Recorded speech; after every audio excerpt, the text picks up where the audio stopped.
Tonight I want to show you how Labor lies, how the media lies, how even some Liberals lie. Lie about Pauline Hanson, again. This time that she wants a white Australia policy. But it'll also show that those lies now don't work. In fact, today's news poll shows One Nation support is up again level with the Albanese government.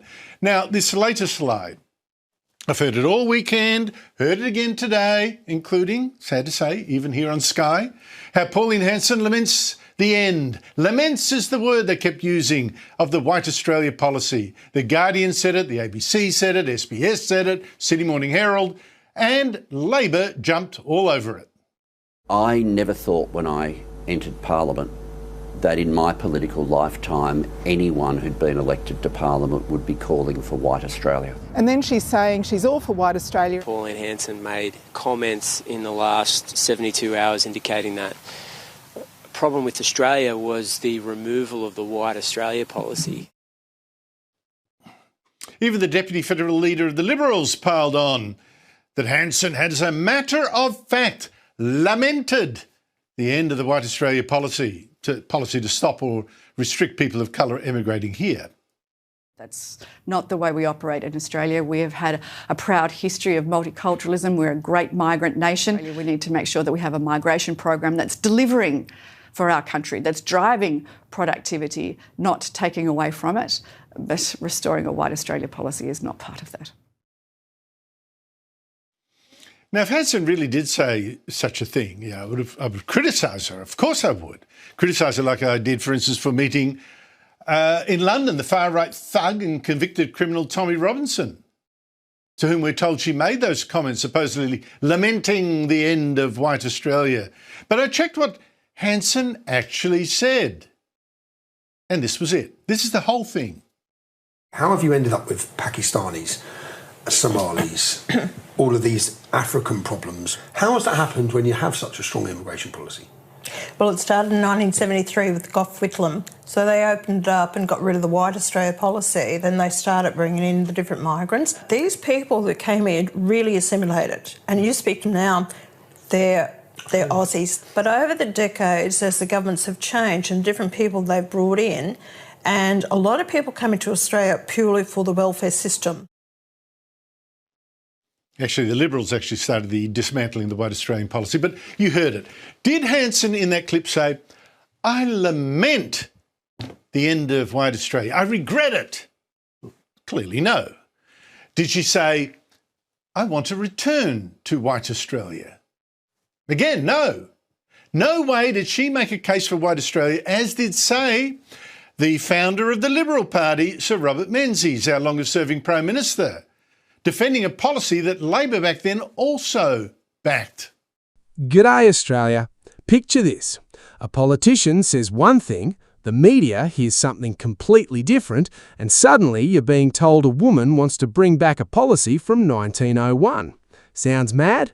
Welcome to the wild world of Australian political reporting, where facts are optional and outrage is mandatory. Quick favour, if you're loving this breakdown, let me see you hit that subscribe button and turn on the notifications bell to stay informed. Thanks if you did. Now, let's get back to it. Do you believe that the so-called White Australia policy will always be a stumbling block?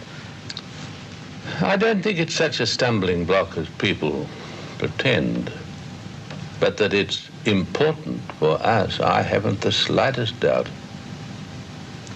That we should maintain it the way it is? So long as we possibly can, we ought to aim at having a homogeneous population. I don't want to see reproduced in Australia the kind of problem they have in South Africa, or in America, or increasingly in Great Britain. He changed his mind later, but still, Hanson said nothing like that. All she did was cite the White Australia policy as an historic reference point, that when we opened the doors to mass migration, not just from Europe, but the Middle East and Africa as well, well, yes, things did change. Some good changes, some bad changes. Is there even an ostrich that hasn't noticed? Now, Hanson herself very quickly denied those lies that she wants to return to a White Australia immigration policy. There are false allegations that I wanted to introduce the White Australia policy. Not the case. Never ever have I advocated that, and I don't believe in it as well. And One Nation's Barnaby Joyce and Hanson's daughter Lee also tackled the lies. And in no way, shape or form did she say she wished the White Australia policy hadn't have been changed. She does not support it and she does not want it back. Pauline Hanson does not support the White Australia policy. She supports the assimilation and the Australian culture. But get this.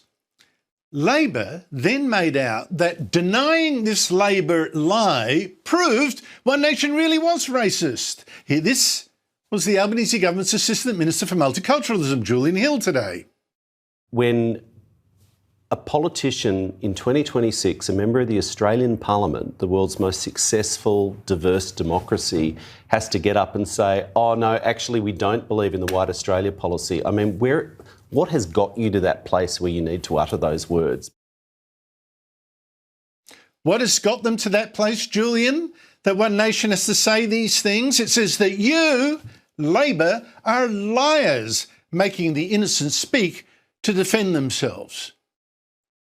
Now, now I suspect that many One Nation sympathisers feel that they've seen this movie before, again and again and again, Hanson smeared with lies, and so often that the story now has actually become not that Hanson is a racist, but that her critics are shameless liars trying any low trick to shout her down. And I think for a lot of people now, it's no longer Hanson who scares them, it's those haters, including now the Liberal Party, I have to say, especially its left wing.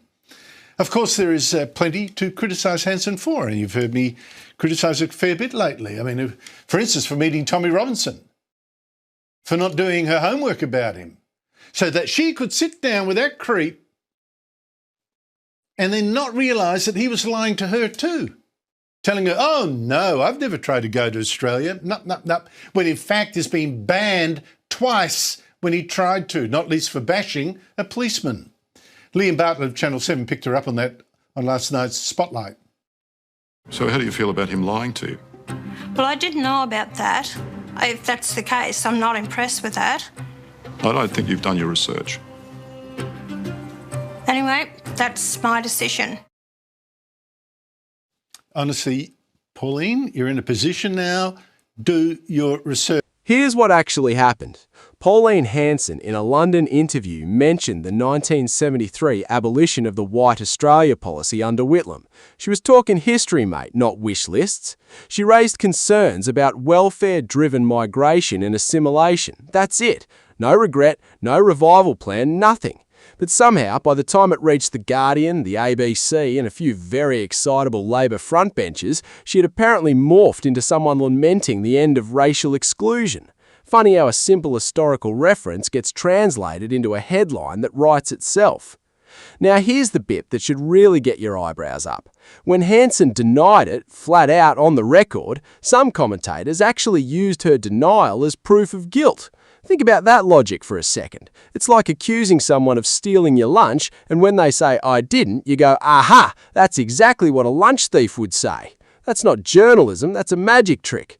So why does this matter?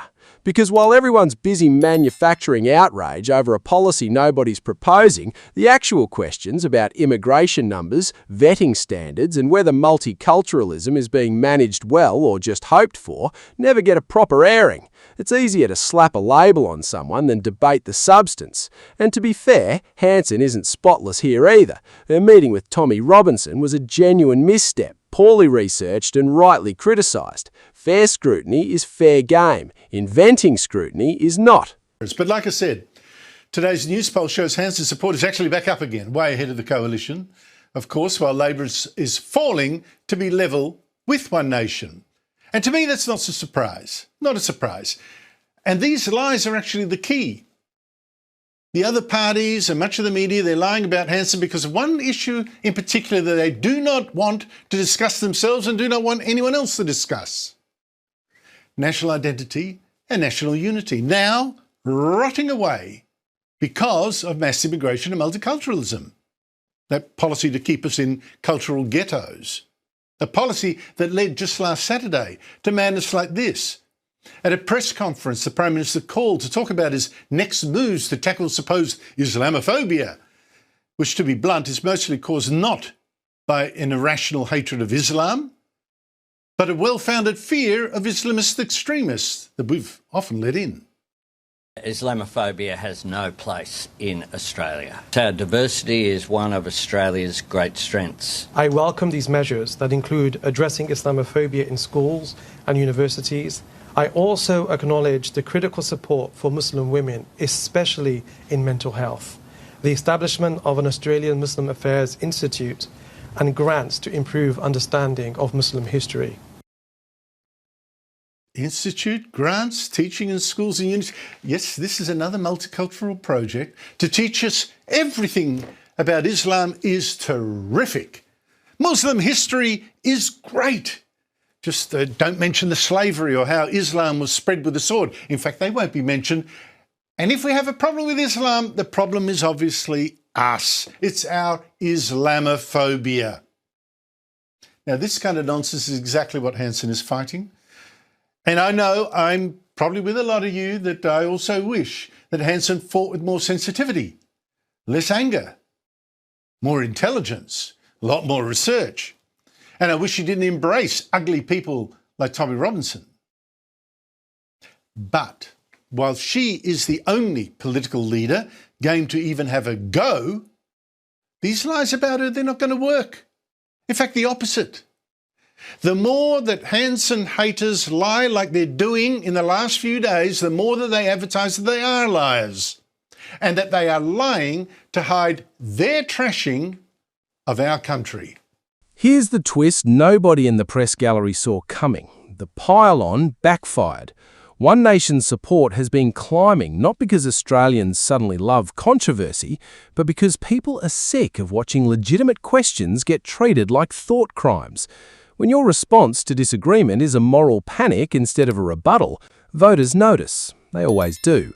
And that's really the bigger worry here. It's not fringe politicians threatening healthy debate in this country. It's powerful institutions deciding which conversations we're allowed to have.